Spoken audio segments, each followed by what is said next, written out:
The news day continues here on One News Now. I'm Riza Diaz.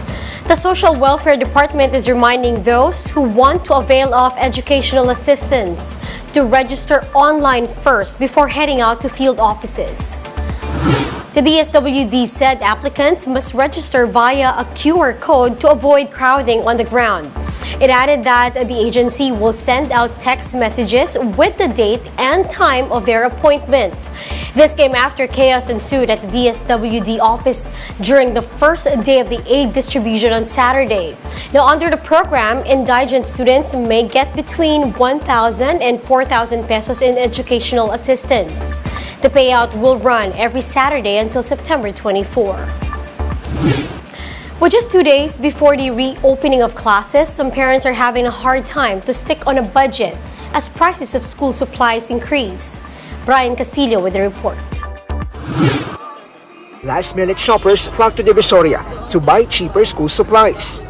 Nanay April patiently wandered the market with her 2 children. However, she cannot help but notice the increase in prices. Hindi kagaya po nung hindi pa nagpa-pandemic tsaka hindi pa nag-umpisa ang klase. Pero tayo nabibiling mga 50. Ngayon wala na po mabibiling ganun. Ultimo yung mga papel, mga lapis ballpen. Lahat po nagmahal talaga. Siyempre pag nagbabudget lang, unti-untiin lang po natin. Notebooks are now sold at almost 20 pesos each, 5 pesos higher compared to prices in 2019. The price of pad paper has also increased to 13 pesos, while intermediate pads are now sold at 20 pesos. From 6 pesos, pencils now cost 10 pesos each. Prices of crayons also increased by up to 6 pesos, depending on the quantity. Shop owners attribute the price hike in school supplies to the closure of factories that are affected by the increase in prices of paper.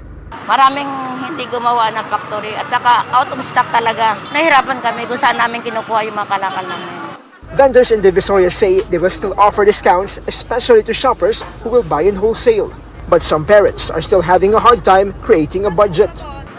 Sa 2.5 lang dala ko eh. Kung ano lang makayang bilhin, yun lang. Mga lumang notebook nila na i-repair, wala na talaga, kaya bago ulit ngayon. Lahat bagong gamit? Lahat, pati bag. Kasi ilang taon din naman nag-pandemic. Nagtaas talaga siya, kaya lang wala tayong magagawa, kailangan eh. Pag mataas ang bilihin, mahirap ang budget. Prices of bags range from 150 to 300 pesos depending on the design.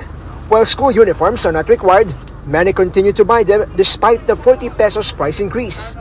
Polo and blouse can be bought from 130 pesos to 250 pesos depending on the size, while prices of skirts range from 130 to 180 pesos. Vendors expect more people visiting Divisoria over the weekend to complete their list of must-have school supplies. For News 5, Brian Castillo, we are One News. We'll be back with more stories after the break. Keep it here on One News.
watching One News Now. I'm Riza Diaz. Owners of football giant Manchester United are said to be considering selling a minority stake that could be valued at $6 billion. But how exactly do you value a sports team? Let's watch this. Sports teams are often bonfires of cash, yet they still change hands for billions of dollars. How can that be? Pro sports are hotter than ever. We've seen acquisitions of the NFL's Denver Broncos, English soccer's Chelsea FC, and Italy's AC Milan. Check out this chart. The $15 billion of deals completed in pro sports by August 2022 were already more than any full year on record. Part of that's to do with it having been easier to borrow money when interest rates were low, coupled with the soaring value of broadcast rights. But even then, how do the new owners of Chelsea, a team that regularly loses more than $100 million a year, decide it's worth more than $3 billion? It's a particularly challenging question in European soccer. When you try to decide how much a business is worth, you tend to look at how much money it's going to make over the next few years and work back from there. If you're confident you can predict how much a company will make in 10 years' time, and that's a high number, then the company gets a high valuation. If you can only predict 2 or 3 years out and it's a low number, the valuation is far, far lower too. In soccer, accurately predicting how much money you're going to make is an all but impossible task.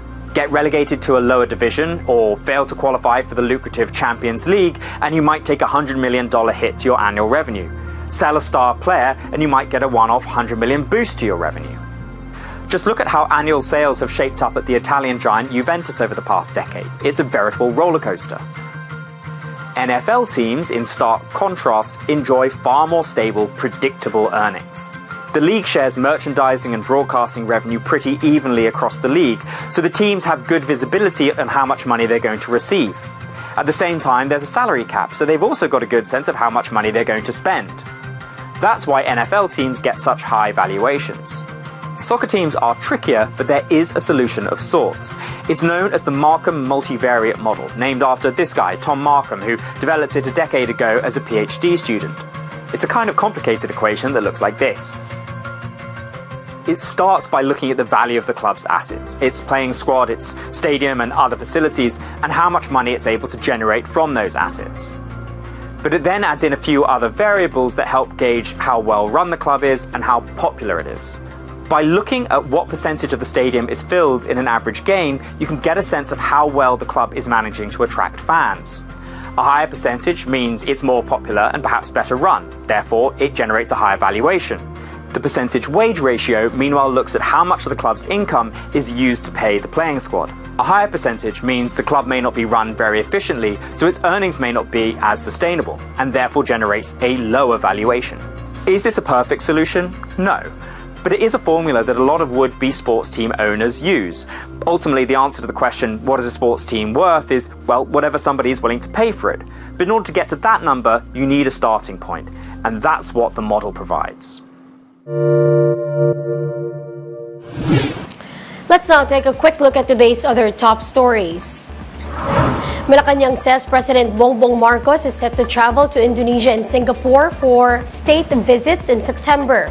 These will be his first foreign trips as the country's chief executive.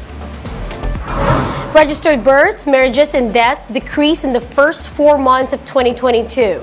The Philippine Statistics Authority says all three saw a double-digit decline from the same period last year. And oil industry players project that prices of diesel would decrease by more than 2 pesos per liter next week. If approved, this would put a stop to 7 consecutive weeks of rollback for diesel. And now for more updates, visit News 5, the Philippine Star, and Business World Online. Visit our website, onenews.ph, for more in-depth analysis. You can also catch One News on Signal Play app. Register for a free account now at www.signalplay.com and stream One News live anytime, anywhere. Mask on, wash hands, and stay safe, Philippines. I'm Riza Diaz. We are One News.